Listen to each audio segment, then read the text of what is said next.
경남 지역 이슈를 집중 분석하는 시간 헬로 이슈 토크입니다. 경남 18개 시군의 민선 8기 출범이 만 1년을 넘겼습니다. 각 지자체는 지난 1년 동안 행정의 기틀을 다지고 본격적인 시군정을 펼쳐나가고 있는데요.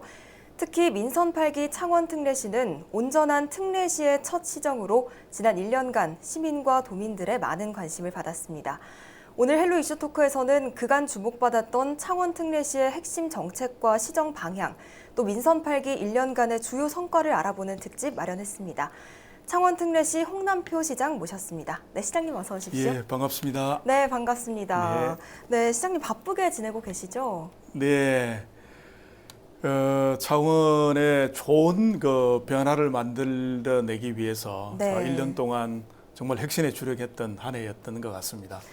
네, 그러면 민선 8기 창원시정 출범 1년을 맞은 소감 한마디 부탁드립니다. 네, 정말 앞만 보고 달려왔던 한 해였던 것 같았고요. 네. 짧은 1년이었지만 또 많은 시정을 둘러싼 환경 변화가 있었습니다. 특히 미중 패권 전쟁에 따라서 글로벌 공급망이 많이 바뀌지면서 네. 기업들이 또 시정에 바라는 방향들이 많이 달라지고 있고요.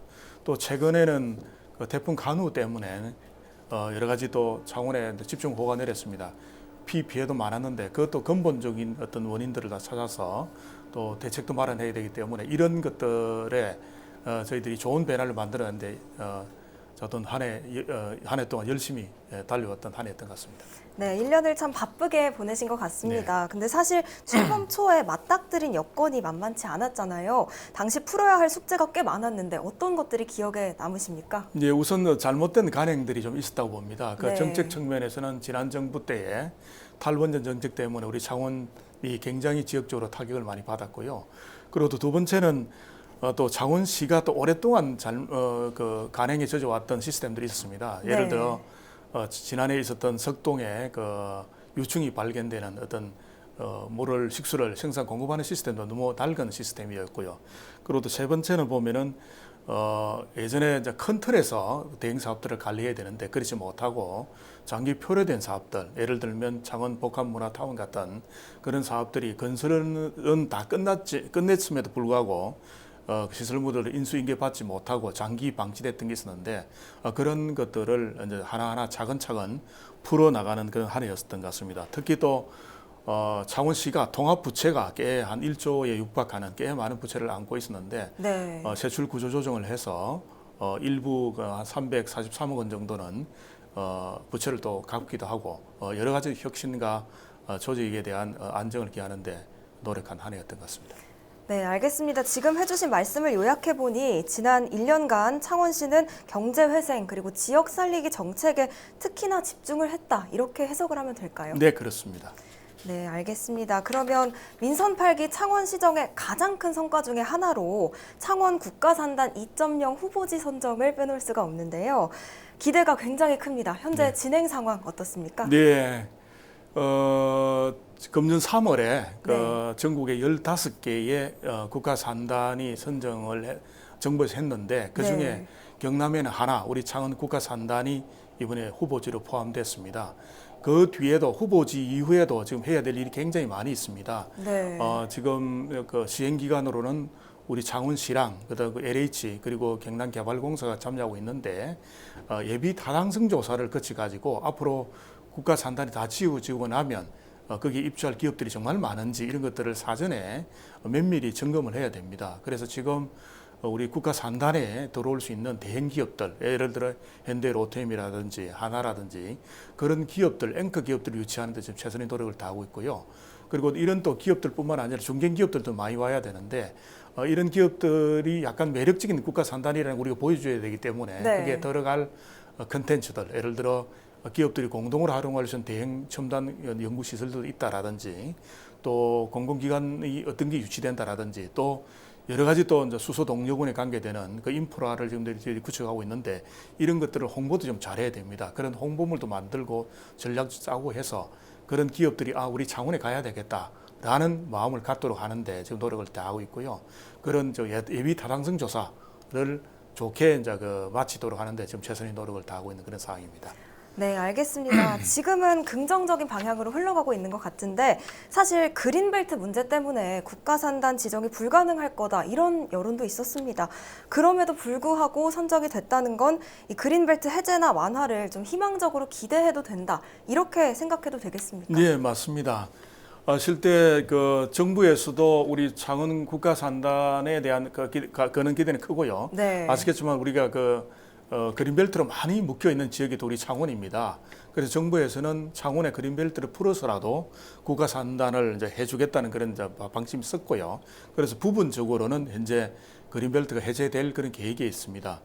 이게 또 좋은 또 계기가 돼가지고 이뿐만 아니라 우리 창원 전체에 대한 그린벨트 전면 해제도 지금 추진 중에 있습니다. 아시겠지만 우리 창원은 조금 그린벨트가 좀 기행지로 만들어지는 행태입니다. 원래 네. 그린벨트라는 게 도시 무질서한 확산을 방지하기 위해서 도시 바깥에 외곽에다가 설치하는 건데 예전에 창원에다가 마산과 진해가 붙다 보니까 통합되다 보니까 이 그린벨트가 도심에 지금 존재하는 그런 모습이 있습니다. 그래서 작년에 제가 국회 가서 토론회 할 때 창원의 그린벨트의 문제점에 대해서 말씀을 드렸고 그리고 저 중앙정부에서도 굉장히 그런 데 공감을 하고 있습니다. 그리고 최근에 또 국토부 장관님을 뵙고 우리 창원에 그린벨트 전면 해제를 지금 건의드린 상태에 있습니다.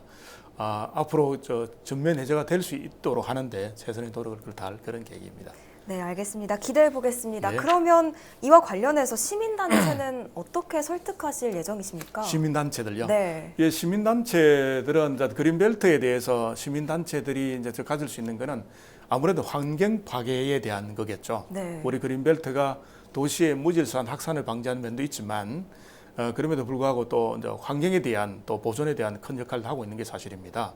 근데 우리 창원은 아시겠지만 외곽에 높은 산으로 많이 구성되어 있습니다. 실제 그린벨트를 지정 안 하더라도 한 88% 정도는 아예 개발 자체가 안 되는 네. 산악으로 구성되어 있습니다. 그런데 나머지 한 12% 남아 있는데 그런 부분은 환경과 조화되는 그런 개발을 함으로써 우리가 지속 가능한 도시가 될 수 있도록 하는 측면에서 환경단체를 설득토록 그래야겠습니다. 네, 알겠습니다. 그러면 시장님은 이 그린벨트 전면 해제 가능성 어느 정도로 보십니까? 물론 그게 크게 높지는 않지만 네. 그래도 우리가 힘을 합한다면 그리고 아까 말씀드린 것처럼 중앙정부에서도 그의 창원의 이제 그린벨트 지정에 대한 문제점 다 알고 있습니다. 그리고 이제 광역단체, 그러니까 창원은 이제 기초단체인데요. 기초단체 중에서 유일하게 그린벨트가 지정되어 있는 게 우리 창원입니다. 그게 네. 예전에 창원의 역사성이 있는데 창원이 호주에 이제 캔버라를 뻗던 최초의 계획도시잖아요. 그러다 보니까 그 당시 아주 첨단 기법인 그린벨트 제도가 적용이 돼 있는데 지금 와서 보면 아까 이야기한 것처럼 일부 이제 모순점이 있기 때문에 잘 설득한다면 충분히 가능성이 있지 않을까라는 그런 생각을 갖고 있습니다. 네, 말씀 감사합니다. 또 창원하면 수소산업 도시로도 명성이 있죠. 네. 민선 8기 들어서 해외 시장 개척에도 청신호가 켜진 걸로 알고 있는데 앞으로 더욱 기대해봐도 되겠습니까? 예, 그렇습니다. 아시겠지만 지금 기후 위기 시대입니다. 네. 수소는 이제 청정 에너지이기 때문에 CO2를 발생하지 않기 때문에 우리가 지속 가능한 성장을 하는데 정말 중요한 그 에너지입니다. 우리 창원은 예전부터 기계 공업이 발달된 도시인데 기계 공업을 하다 보면 고압가스를 다루는 기술들이 굉장히 많이 발달되어 있습니다. 그래서 수소 산업이 많이 발달되어 있는데요. 수소의 생산부터 운송, 운반, 활용까지 이 시스템의 전 주기에 걸쳐서 시스템이 제일 잘 갖춰져 있는 도시가 아마 창원이라고 생각합니다. 그래서 최근에 또 충전소를 더 늘리고 있고요. 일반 네. 수요자들 입장에서 보게 되면 그때마다 충전을 할 수 있는 인프라가 깔려져 있을 텐데 그런 게 아마 제일 잘 되어 있는 도시가 창원이고요. 그리고 또 수소 산업에 대한 얼리 어댑터입니다. 최근에 10톤 정도의 큰 대규모 청소 차량도 우리 창원에서 직접 운영을 하고 있는데 네. 수소 산업을 발전시키기 위해서 가는 노력을 하고 있고요. 또 최근에 UAE의 윤석열 대통령께서 경제 사절찬과 같이 해외 진출할 때 저도 기초단체장으로서는 최초로 창원시가 인발부돼서 갔는데 네. UAE에 있는 아부다비 정부하고 우리 창원시하고 협력을 해서 앞으로 창원에 있는 기업들이 UAE 진출하는데도 계속 지금 도움을 주도록 그래 좀 하고 있습니다. 네, 노력하고 계신 만큼 앞으로 좋은 소식 기대해 네, 보겠습니다. 그렇습니다. 네, 또 다른 이슈를 짚어보자면 창원시의 의과대학 유치가 가능한가입니다. 시장님은 어느 정도 확신을 하고 계신지 또 확신한다면 그 배경은 무엇인지 궁금합니다. 예, 실제 이제 의과대학은 이제 윤석열 정부 들어와서 의료 인프라를 강화한다는 측면에서 지금 의대 정원을 의사 정원을 확대한다는 큰 방침을 밝힌 바 있습니다. 네. 그 기회를 잘 한다면 우리 창원은 얼마든지 또 의대를 저는 유치할 수 있다고 봅니다. 현재 아시겠지만 창원에 우리도 그 의과대가 없다 보니까 인근에 중앙역을 가더라도 월요일 아침 되면 그 서울에 이제 여러 치료받으러 가는 환자들이 많이 있습니다. 네. 그 정도로 우리가 의료 서비스가 열악한데 앞으로 이런 열악한 의료 서비스를 개선하고 또 이제 젊은 친구들이 또 창원을 떠나지 않게 하기 위해서는 또 좋은 의대가 좀 필요합니다. 그리고 그렇죠. 요새 뜨고 있는 의료 바이오 산업들을 육성하기 위해서도 의과대가 필요한데 지금 여러 가지 이제 컨센서스를 모으기 위해서 노력하고 있는데 잘만 한다면 얼마든지 가능할 것 같고요. 그리고 저희들이 목표로 삼는 거는 창원에 모집 단위가 있는 의과대학이 하나 오는 그런 쪽으로 좀 목표를 삼고 있습니다. 잘 설득을 한다면 또 지금 현재 또 의과대학을 유치하고자 하는 그 역내에 지역 내에 그런 대학들도 있기 때문에 힘을 합친다면 얼마든지 가능할 것 같고요. 꼭 가능이 현실로 이루어질 수 있도록 하는데 최선의 노력을 다하도록 하겠습니다. 네, 알겠습니다. 또 빼놓을 수 없는 게 18년 만에 창원 시내버스 노선 전면 개편이 있었습니다. 시행 과정에서 일부 혼선과 불편이 있었는데 어떤 이유 때문이었습니까? 예, 지금 창원이 이제 자동차 중심도 도시로 지금 되어 있는데 네. 아까 얘기한 것처럼 지속 가능하려고 그러면 아무래도 이제 대중교통이 좀 활성화돼야 됩니다. 특히 이제 초중고 학생이라든지 좀 노인분들이라든지 이런 분들이 이제 교통약자분들을 고려한다면 저렴한 비용으로 빨리 이동할 수 있는 이런 대중교통이 필요한데 네. 그래서 좀 그 효율성을 높이기 위해서 최근에 시내버스 노선을 좀 개편을 했습니다. 한정된 버스의 숫자 그리고 한정된 예산으로 최대 효율을 높이려고 그러면 부득이하게 일부 구간들은 직선으로 가야 되고 일부 구간은 또 간선과 지선이 좀 연결되어 있는데 네. 그러려 그러면 갈아타는 그 문제가 발생됩니다. 환승이라는 거죠. 환승이 좀 불편하죠. 지금까지는 조금 속도는 느리지만 천천히 오더라도 자기가 가고자 하는 까지 그게 환승하지 않고 갔던 그런 습관들이 있기 때문에 그 습관을 바꾸는 게 굉장히 좀 쉽지는 않은 것 같고요. 특히 이제 서울만 보더라도 지하철 같은 데는 환승이 좀 사전에 정해져 있는 구간이기 때문에 쉽습니다만은 네. 버스 같은 경우는 환승이 일반 시민들께 알리기 쉽지는 않습니다. 맞습니다. 그런데 따른 불편이 지금 노정된 걸로 보여지고요. 어쨌든 이번에 그 환승 노선대로 한번 적응하다 보면 편리하다는 걸 많이 느끼겠고요. 그리고 또 일부 미세한 좀 조정은 계속 하고 있습니다. 최근에 지난주에 미세 조정을 일부 했고요. 그리고 또 연말에 한 번 더 해서 어떤 시민의 불편이 최소화되면서도 효율을 높이는데 우리 시내버스 노선이 노선 변경에 기여할 수 있도록 해보겠습니다. 네, 알겠습니다. 창원시가 대중교통 중심 도시로 거듭나겠다 이렇게 발표를 했잖아요. 어떤 계획 그리고 각오 가지고 계십니까? 예, 지금 버스만으로는 좀 쉽지는 않고요. 또 버스도 좀 빠르게 이제 그 버스가 이동할 수 있는 그러니까 SBRT라고 합니다. 버스 레피드 트랜지스트라고 그러는데 그러니까 그런 시스템도 지금 따로 좀 만들고 있고요. 지금 현재 공사를 착수를 했습니다. 1차적으로 금년 연말에 이제 시민들께 선보일 예정이 있고요. 이런 버스뿐만 아니라 네. 항구적으로는 트램이라든지 뭐 지하철 이런 걸 검토할 수 있는데 우리 마산 진해 같은 도시는 이게 그 항만의 인접이기 때문에 지반이 굉장히 무릅니다. 그래서 지하철이 어렵고 지금 현실 가능한 대안은 지금 트램이라 생각하고 있습니다. 네. 해외 여행을 하시면 아시겠지만 유럽 같은 데는 그 트램이 많은 교통량을 분담하고 있고 도시 미관도 굉장히 이쁘게 하고 있고 여러 가지 또 그렇습니다. 에너지도 굉장히 세이빙할 수 있는 좋은 교통수단입니다. 그래서 저희들도 트램을 적극적으로 도입하기 위해서 최근에 용역을 지금 발주한 상태에 있습니다. 앞으로는 트램이 이제 도입된다면 또 우리 역내에 또 트램 관계되는 또 그 기업들이 있습니다. 현대로템이라든지 로만시스 같은 그 객차를 만들어내는 회사들도 있기 때문에 그와 또 협력을 한다면 이 지역에 또 여러 산업들도 같이 덩달아 발전될 수 있는 좋은 이점이 있습니다. 앞으로 트램을 중심으로 해서 대중교통을 또 좀 획기적으로 한번 개선해 볼 그런 계획이 있습니다. 네, 시민분들과 함께 기대해 네. 보겠습니다. 그리고 요즘 창원시뿐만 아니라 대부분의 지자체가 청년 끌어안기로 분주합니다. 창원시는 현재 주력하는 산업을 봤을 때 청년 인구가 더더욱 필요해 보이는데요. 청년 유입을 위해서는 어떤 정책들 가져가고 계십니까? 예, 참 청년이 우리 창원에 좀 머물도록 하는 게 큰 숙제입니다. 네. 지금 안타깝게도 청년 인구들이 좀 많이 빠지고 나오고 있는 게 우리 창원도 그렇지만 전국에 있는 아마 수도권 위 도시들이 공통으로 안고 있는 그런 현상입니다.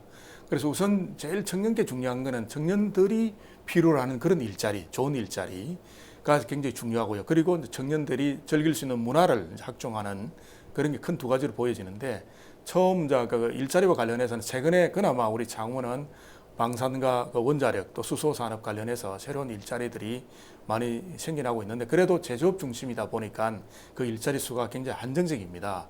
그래서 좀 더 이런 일자리를 더 늘리기 위해서는 아무래도 서비스업들 그리고 또 창업과 관계되는 이런 여러 조합들의 일자리가 있는데 네. 아시겠지만 우리 창원에는 청년들이 전문적으로 가질 수 있는 이런 학과들이 대학이 그리가 많지는 않습니다. 예를 들어 약대를 가고 싶어도 창원 지역 내에 약학 학과가 없고요. 그리고 동물병원을 하고 싶어 하더라도 수의학과가 없고 치전은 의과대 의전은 법전은 또 없거든요. 근데 네. 이런 것들이 너무 우리가 불비되어 있다 보니까 젊은 친구들이 좀 빠져나가는 게 많이 있는데 이게 바로 또 서비스법 아주 쉽게 자기의 전문성을 가지고 창업할 수 있는 영역이 또 이런 부분입니다.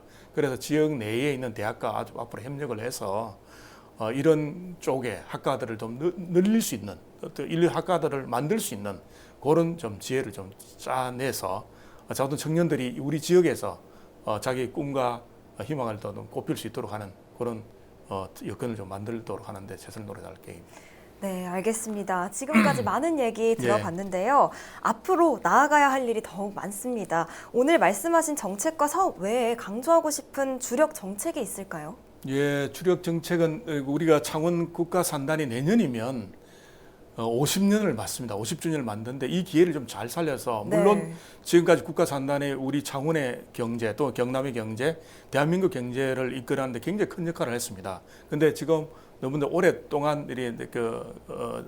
운영하다 보니까 좀 지력이 좀 많이 떨어져 있습니다. 그래서 새로운 국가 산단으로 변신하는데 노력을 할 계획이 있고요. 그러려 그러면 종전에 있던 그런 어떤 산단에 대한 개념에서 좀 벗어나서 여러 도시계획적 측면에서 용도도 바뀌어야 되고 또는 그 안에 입주할 수 있는 여러 그 기능들이 좀 다변화될 수 있는 젊은 사람들이 많이 들어올 수 있는 그런 좀 싱싱한 산단을 만들기 위해서 좀 변화가 필요한데요. 그런 쪽에 저희들이 역량을 좀 집중할 그런 계획입니다. 그래서 올해 내년 정도에 그런 큰 그림을 한번 제시를 해서 중앙정부의 좀 도움을 받아서 국가 산단을 대개조하는 그런 데 좀 착수할 그런 계획이 있습니다. 네, 알겠습니다. 그러면 마지막으로 앞으로 남은 3년의 시정 각오 우리 시민분들께 말씀해 주시면서 마무리하겠습니다. 예, 아까 모두에 말씀드린 것처럼 우리 창원 시민께 정말로 좋은 변화를 선사해 드려야 되는데 시민들이 체감할 수 있는 그런 어떤 변화를 좀 만들고 싶습니다. 그러려고 그러면 모든 행정이 이제 수요자 관점으로 변해야 되는데 네. 예, 수요자라는 것은 결국은 우리 시민들 아니겠습니까? 시민분들의 많은 어떤 참여, 시민분들의 욕구 같은 거를 말씀을 많이 해주면 정책에 반영될 수 있는 게 굉장히 좋아지지 않겠습니까? 그래서 저희들은 더 시민과 소통하는데 더 많은 시간을 많이 갖겠고요. 그래서 또 응원도 굉장히 중요합니다. 그래서 시민 여러분들께서 많은 관심과 또 응원도 함께 부탁드리도록 하겠습니다. 네, 알겠습니다. 시장님 오늘 말씀 고맙습니다. 예, 감사합니다. 고맙습니다. 급변하는 안팎 정세에 시민들의 불안과 고민이 커져가고 있습니다. 이럴 때일수록 지자체장의 흔들림 없는 각오는 시민들이 안심하고 일상을 사는 힘이 될 텐데요. 민선 8기 창원시 역시 홍남표 시장의 힘찬 시정 포부가 시민들의 삶에 큰 힘이 되길 바라보며 오늘 헬로 이슈 토크는 여기서 마무리합니다. 시청해주신 여러분 고맙습니다.